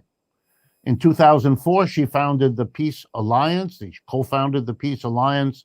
And in 2020, many of you got to know her as she ran for the Democratic nomination for president and eventually withdrew in favor of Bernie Sanders, if I have my historical record correct. So first of all, thank you very, very much for joining us, Marianne. Thank you. Thank you, Richard. It's an honor to be with you. All right. I want to get right into the political situation and how you see it, how you understand it right now. So many people have described the last several years, already before Trump, certainly during Trump and since, as a movement to the right of the United States, politically speaking, maybe culminating in a whole host of events that I could pick out. The one that's in everyone's mind these days is the Supreme Court's bevy of decisions overturning Roe versus Wade, getting rid, or it seems, the separation of church and state, and so on. So let me ask, how do you see it? Is there such a shift? And if so, how do you account for it? I don't see the proper description as left versus right. I see the proper description as neoliberal, corporatism, anti-democracy versus democracy and the well-being of our people. People who are the working people of the United States, the average citizen of the United States is being screwed by the same forces, whether they are on the right or on the left. I am currently reading a biography of Franklin Roosevelt. And Roosevelt. I just want to chime in here. You notice what she just said there? It's not a left-right issue. All of us are being screwed over. All of us are being exploited by the 1%. Being a Democrat or being a Republican has absolutely nothing to do with that. That's a class issue. Said that we didn't have to worry, he said, about either fascist or communist takeover as long as democracy took care of our people. That is what has happened over the last 40 years and 40 plus years, actually, with this advent of this extraordinary neoliberal, amoral, corporatist stance, which actually has replaced democracy as our governing principle, causing this massive transfer of wealth and opportunity and resources and power into the hands of a relatively tiny group of Americans. You've created huge swaths of desperate people. Desperate people do desperate things. Desperate people are a national security risk to any country. And so people look around for. And this is where the poverty and the crime portion is linked. If you are in a situation where you are desperate, if you're poor and you need food, for example, how are you going to eat if you can't pay for it? You might steal food. I remember when I lived in New York, I saw a kid, and I think, this to this day still breaks my heart. I saw a kid stealing food. And I don't mean like grabbing a soda and like candy or something. I mean like actual food. And that said something to me. They don't have enough money, his family, to have enough money for food. So desperate people do desperate things. If you need to eat and you don't have the money, what are you going to do? You're probably going to steal the food. And what Marianne is saying here is that now this number has increased. You see, it used to be about the working class. It's not anymore. Politically, it's not. The Democratic Party left the working class a long time ago. I'm trying to remember the last time we had elections in this country that weren't bought. And that goes back to an interview that Ralph Nader had when he said, like, back then, he was able to fight against General Motors because there were no such thing as political action committees. There were no PACs. There were no super PACs. They didn't have it. Didn't exist. It's all bought and paid for now. So now you have increased homelessness. You have increase in poverty. So of course, when they talk to you about the crime rate increasing in this country, you got to connect it back to the poverty situation. We have given control to few people. The people at the top have so much control that 1%, and they just exploit us. That's what's happening. That's where we're at. Didn't just happen yesterday. It's been happening for a long time, but now it's even worse. So let's go back in. What they can find. And in 2016, we had an authoritarian populist on the right, Donald Trump. We had a progressive populist on the left, Bernie Sanders. And because the DNC, which is in the hands of the corporatist element of the Democratic Party, suppressed Bernie, the American people were not going to go with a woman who said, let's just continue with the last 8 years of success. What success was that for them? So, we can argue about who started this. Did the Democrats or the Republicans start it? I tend to think the Republicans started it because the Koch brothers set the agenda, but no Democratic president has stopped it. That's an important point to remember. And I want to add this part as well. I think we really need to remember the people who voted for Obama twice and in 2016 voted for Donald Trump. This is why when people were telling me that anyone who voted for Donald Trump was racist, I was like, okay, what about black people that voted for Donald Trump? What about the people who voted for Obama twice and then turned around and voted for Donald Trump? When people look at their own economic conditions and they see that you've had the same president 2 terms in a row and your economic condition is still not good. And yes, people bring up the Affordable Care Act. Yes, that was something that Obama did. But I know people personally that signed up for the Affordable Care Act and said it was hell of expensive.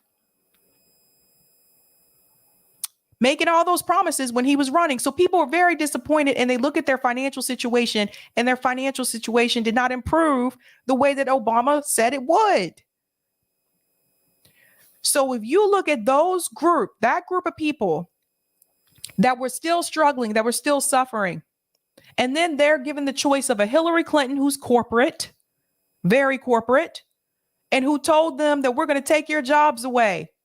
She said that, not me. And the other choice, Donald Trump, and he's telling you to drain the swamp. I don't understand why people in this country were so surprised that those individuals were willing to vote for Donald Trump over Hillary Clinton. I still remember the shocked looks on people's faces. I can't believe Americans did this. I can't believe they will vote for someone who said this and did. I was like, do you live in this country? Not everyone who voted for Donald Trump is racist. So then what's the other reason? People looking at their money situation, the class issue, people realizing things were not getting better for them. But liberal media isn't going to tell you that. Liberal media is going to tell you, this is why it's good to watch independent media. Liberal media is going to tell you that all those people who voted for Trump were racist. And that's the narrative they continue to drive today. People have been desperate and people have been confused and people have not been educated properly and people have not been served. And they have had a sense of rage and a sense of legitimate rage based on real pain. Why were Europeans, why were people in other advanced democracies getting healthcare? Why were people in other advanced democracies getting educated without these huge college loans and so forth? So we got what any reasonable person would have predicted and what many people on the real left have predicted would happen. We were told we were alarmists. We were told we were naive. We were told we didn't know what we were talking about. And so as horrifying as the ascension of all this. Marianne is putting that nicely there when she says we were told we didn't know what we were talking about. We were told we were stupid. I'm sorry, but it's true. We were told we were stupid. We were called dum-dums. She's putting it nicely, but yeah. Far-right white supremacist ideology is, it should be a surprise to no one who's really been looking at American politics over the last 40 years. All right, let me pick up on one particular. People who have been really paying attention. People who have been paying attention for the last couple decades. Thing you just said toward the end. And thank you for being as clear and concise as that was what you just said. What about this resurgence of right-wing, extreme right-wing, the white supremacy, the disregard for even the formalities of a democratic approach? I'm struck by seeing it not only in the United States. I want to be fair. It seems to be resurging elsewhere. I recently came across Europeans very upset by the behavior of the Ukrainian ambassador to Germany, reviving old fascistic Nazi type stuff that people thought they had put behind them, sort of the way Americans thought they had put white supremacy behind them. What is this? Do you see such a resurgence, and how would you account for that? These are malevolent, malfunctional viruses of human consciousness. Signing of the Emancipation Proclamation, an amendment to the U.S. Constitution, could end an institution of slavery. It could not end racism. You could stop burning women at the stake. That of itself did not end misogyny. These things go deeper down. So after World War II, for instance, we once again fought the Nazis, beat off the Nazis. But Nazism itself was more a symptom. And I go back to, you must never think you have handled these things. You must be ever vigilant. It's like when someone has a herpes in their bloodstream. What you're hoping is that it will remain asymptomatic, but you're not kidding yourself that it's out of the bloodstream. So, and I want to add something really quick here in reference to like the Nazis in Germany. Why were people so I don't want to say easily. Well, yeah, I'll say easily. Why did people easily believe that Jewish people were necessarily evil or bad? Why did they believe that? Because Hitler was able to convince people that the reason why the economy sank the way that it did was because of Jewish people. It always leads back to money, you guys. I'm telling you, I've seen this so much. When I lived in the South, people used to blame the Mexicans for the reason why I can't get a job, because all these Mexicans come in here. And I'm like, I was waiting tables at the time. And I'm like, all of them that I've seen are working in the kitchen as dishwashers. Do you want to be a dishwasher? Well, no, I don't want to be a dishwasher, but this is America. I've seen it so much and I've heard it. And in reference to white supremacy in this country, when Professor Wolff mentions, has there been a resurgence? It's been here my whole life. You may see it more out in the open now, but I still remember living in South Carolina and watching Nazis march through downtown Columbia. That was a thing, along with the Klan. This wasn't 1940, 1950, 1960. This was just a couple years ago. So I think it never really went away. They just became more clever about it. Instead of walking around and making it more obvious, they were still present, but they went into professions where they could actually hurt people in a different way. They became cops. They became lawyers. They became doctors. They became lone wolves. They found a more effective way to do it. Now they feel more empowered to come out in the open again, but they've always been here. And if you talk to a lot of people that live down south, and I know some of the Midwest as well, but if you talk to a lot of people that live down south, will tell you they never went away. Never. But let's get back in to the video. We've been very naive in American politics.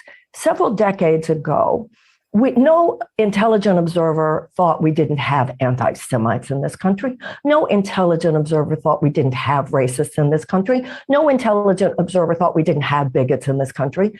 But we did think we had reached a point, and for a while I think we had reached a point, where neither major political party would give a megaphone to any of those crazies. What happened in the last few years was a terrible toxic brew.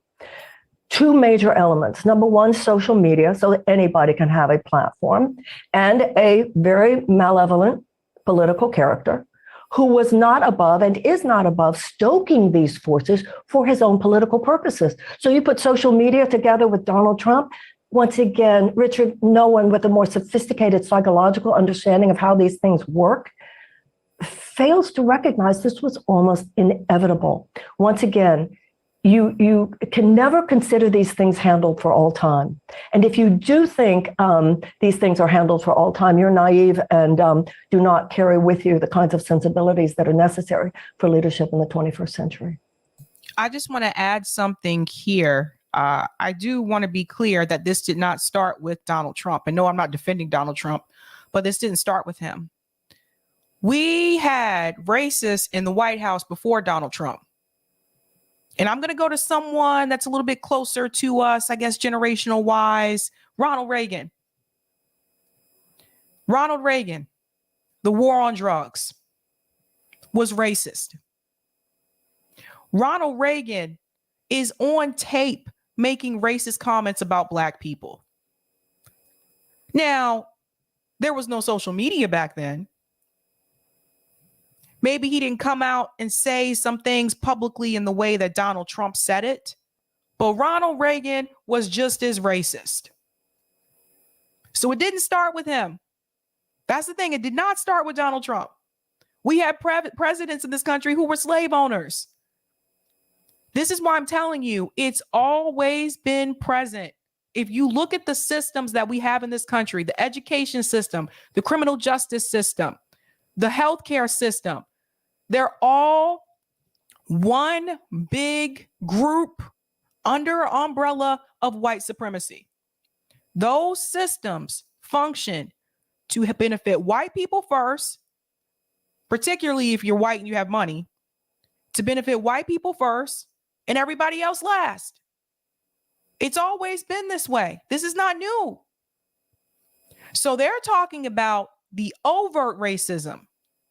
What we need to talk about is the covert racism that is more hidden, that is more subdued, but it's ingrained in a systemic way.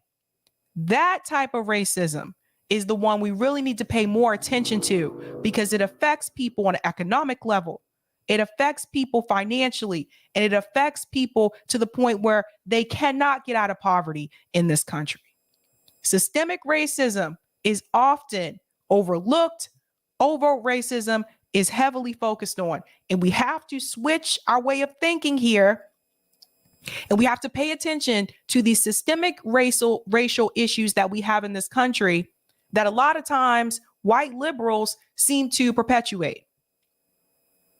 So I have an article coming out about that soon where I break that down for you. And I'm going to explaining to you how they do it, how they're just as racist.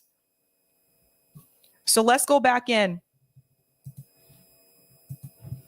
What should the left in America, the progressive forces, however you define them, those that feel the way pretty much you've been speaking for the last few minutes, what do you want them to do?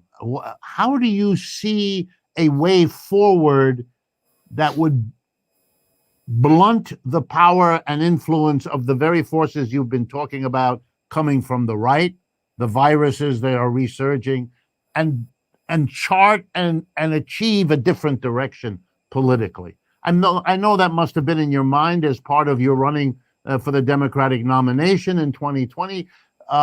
So I want to see where your thinking has now taken you along those lines. I think it's in every conscious person's mind. And each of us has to ask ourselves, what role can we best play? It's a whole systems breakdown, and it demands a whole systems response. People must work on the inside, people must work on the outside. Traditionally, there was a time when it was reasonable to see the Democratic Party as a conduit for the unapologetic, unabashed stance on behalf of democracy and the democratic rights of our people. Economic justice, social justice, political justice, and so forth. Now we understand that that's stymied because the neoliberal corporatist elements are in charge of Democratic Party leadership at this point, and they actively suppress progressive candidates. They act like progressive candidates who are standing for the things you and I are talking about are trying to hijack the party. Actually, they hijacked. Wait a minute. But that actually was the motto for Justice Democrats. It was supposed to be a hostile takeover. That's actually what was supposed to happen. They were supposed to go in and take over the party. The party. The real progressives are Eleanor and Franklin. They are the DuPonts and the Morgans. So people recognize this, but it's some. But that was before big money came in. See, that's the difference. That was back when we didn't have big money in electoral politics. Big money changed all of that. Political action committees, super PACs changed all of that. People are feeling like they're going to work on third-party elements. Now, the United States has a great tradition of significant third-party influence. Abolition came from the Abolitionist Party. Women's suffrage came from the Women's Party. Civil rights, obviously, came from the Civil Rights Movement. This was not desegregation came from Dr. King, the Civil Rights Movement. It did not emerge originally from a political party. Social Security came from the Socialist Party. So I believe those things are important, but I also believe maybe because I do remember a time when the Democratic Party stood for these principles. I'm also someone who believes that it's a legitimate decision to work within the Democratic Party and to just keep at it. I don't. Marianne, honey, that time that you remember when the Democratic Party was that way, that time has long passed. Democratic Party hasn't been that way since, well, my whole life. My whole life, the Democratic Party has not been that way. And I'm a millennial. Some of you in the chat are older than me. Let me know. I never experienced this Democratic Party being this way. I always have to look back to history and read about it when they were that way, because I never experienced that. Now, I know some people think that we can convince the Democratic Party to turn back to that. But what I would add is that as long as you have corporate money involved, it is not going to go back to that. So that is one big difference that I do want to explain to people is this. You have to remember, when people talk about FDR, they're talking about a time before political action committees, before big money was in politics. We don't have that now. So the best thing for us to do, if you are going to vote, is to vote third party or vote independent, and also direct action and mutual aid. If you want these things done electorally, we are going to have to put pressure on the politicians. And the only way I see that happening right now is not voting for them and getting out in the streets. If you're not happy with what the Democrats are doing right now in Congress, when it comes this November, don't you vote for them again. Make them earn your vote. What are they doing in your community? What are they doing in your district? How often do you see them? Do they only come around when they're trying to get reelected? Those are all red flags. So why do you need to go and owe them your vote? They have to do something for you.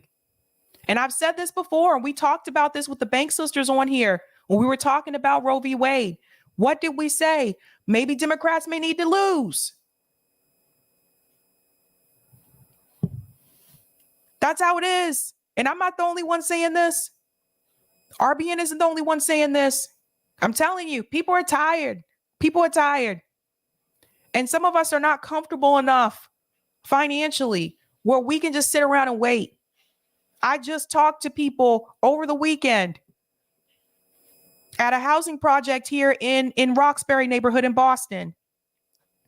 You wouldn't believe how the city is just letting these buildings just fall apart. Do you think those individuals living in that housing project can wait and try to push the Democratic Party? They can't. So It is what it is. I do want to remind everybody that the Republican Party was once a third party.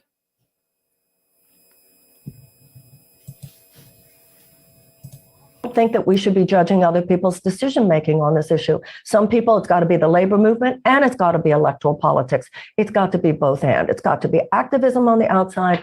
It's got to be work on the inside as well. I'm a real both and person on these things, but we just need to keep moving. And I think we are. We're going to get there because the consciousness is rising. You know, that's how the Berlin Wall fell. It's just that the consciousness rose, that at some point it was just inevitable. What actually made it happen was somebody made a wrong phone call or something like that. But what really made it happen was that the energy was so great that that false system had to fall. Neoliberal corporatism is false. It is an amoral system, and an amoral system always leads to immoral consequences. And people are waking up more and more every day. So I do want to add this part here. Yeah, I hear what she's saying there, but here's the problem, though. If you're having this consciousness that's growing, then your consciousness will tell you not to continue to doing the same thing. If you keep voting for them, they're never going to give us anything. They're never going to change. They'll continue to be corporate shills. They'll never change. Never. What has happened? How many times you see this game go in and out? People vote Republican. They didn't like the Republican president. Now we're going to go to Democrat. We didn't like the Democrat politician. Now we're going to go to Republican. Oh, now we're going to try it this way. Now we're going to try it that way. Nothing ever improves because you keep voting for them. You keep giving them your money. You keep donating to them. If you are going to donate, or we're going to donate in the two-party system, I advise you to take that money and donate it to mutual aid group instead, where you can actually see it actually help people. You can actually see your money do some good. Because when you're giving your money to them, your money is not doing any good, not for the people. It's just helping them. You're helping Joe Manchin get richer. Everybody in West Virginia, when you continue to vote for Joe Manchin, you are helping him stay rich. I want you to know that. And he's keeping you poor. Now, the name of this video is called Economic Update. This is Richard Wolff's Democracy at Work channel, and it's Marianne Williamson on U.S. politics. Now, you can catch the entire interview on that channel. I'm going to go to some of the comments here. Rockfin, let's do the thing. Johnny says, I like Sabby's redneck impression. Okay. Juliet, the ignorant are used as tools for the real crooks. President Jesus, please define systemic racism. Yes, I was going to do that. I'll show you that in just a second. Ad Kid, Sabby Sabs, yes, Sabby, it's the systemic advantages that enable and perpetuate racism on behalf of those in power. That's right. And thank you for the super chat, Macharius 39. She is acting like there is no urgency for change. That's right. I'm telling you, people can't afford to wait. Just give that money to mutual aid. Just help people in your community, like people that need it. People that need it. Systemic racism. Let's go ahead and share that because I do want to show this to you guys. Again, I don't know everyone's age group in the chat and stuff. And because I was an educator, sometimes I just say things and I got to realize I should explain what some of these terms mean. Here we go. Systemic racism. Discrimination or unequal treatment on the basis of membership in a particular ethnic group, typically one that is a minority or marginalized, arising from systems, structures, or expectations that have become established within society or an institution. This is actually even more dangerous than overt racism, because when you put these systems in place, this is something that is very difficult for people to get out of.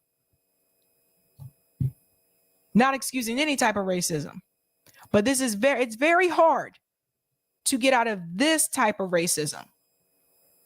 The education system for me, as someone who's an educator, I can tell you it's very loud and alive in education. You see the difference. You see the disparities when you go to a school in the Black neighborhood and you go to a school in a poor Black neighborhood. You see the difference when you go to those schools versus when you go to a school in a white suburb here in Massachusetts. And that's all across the country, by the way. You see the disparities. You see it with the criminal justice system. Two people commit the same crime, no priors, one white, one Black. Why does the Black person get more time? Like I said, it's deeply rooted, and that is more difficult to get out of. I'll take those comments on Rockfin, Eric. Thank you for the tip on Rockfin, Roger Meadows. That interview was so soothing to my ears, Sabs. Unlike Jesse giving my ears a horror show with his libertarian anti-big government talking points. Money for tax enforcement is the enforcement going to hire back those super sophisticated IRS special agents who had the expertise to go after big corporations, where they can find money in every tax haven under every rock hidden? Or is that just more agents to come after me and you? Also, those electric vehicles will need charging stations. Who will own them? Co-ops or private equity? If PE, then we are right back here. People start ballot initiatives where you can start worker co-ops in all states. State public bank ballot initiatives, but it is important that the majority of those running public banks have a background in grassroots public interest activism, environment, consumer protection, worker co-ops, homeless, mutual aid. Well said, Roger. Roger that. I'm being silly now. Thanks for the super chat, AJF. Think about what did the Dems accomplish in the last, that is of note, in the last 30 years. I can name two: Telecommunication Act of 1996 plus NAFTA, things that inherently the Republicans wanted to do. Well said, AJF. Well said. Oh, you said a couple more on Rockfin? Oh, okay, go ahead. Oh, thank you for this tip as well, Roger. 1976 case of Buckley versus Valeo started it by saying money is speech. That was what led to the overturning of a Massachusetts BI banning corporations from financing ballot initiatives unless it targeted their specific company. If Buck v. Val said money is speech, then who generates money? People. So if corporate generates money, then they are people too, leading to the 1978 MAAG Bellotti versus First National Bank of Boston Core are people. And thank you for this tip as well. Reagan practiced policy racism. That's right. That's right. Roman Smith says Citizens United didn't unite any citizens.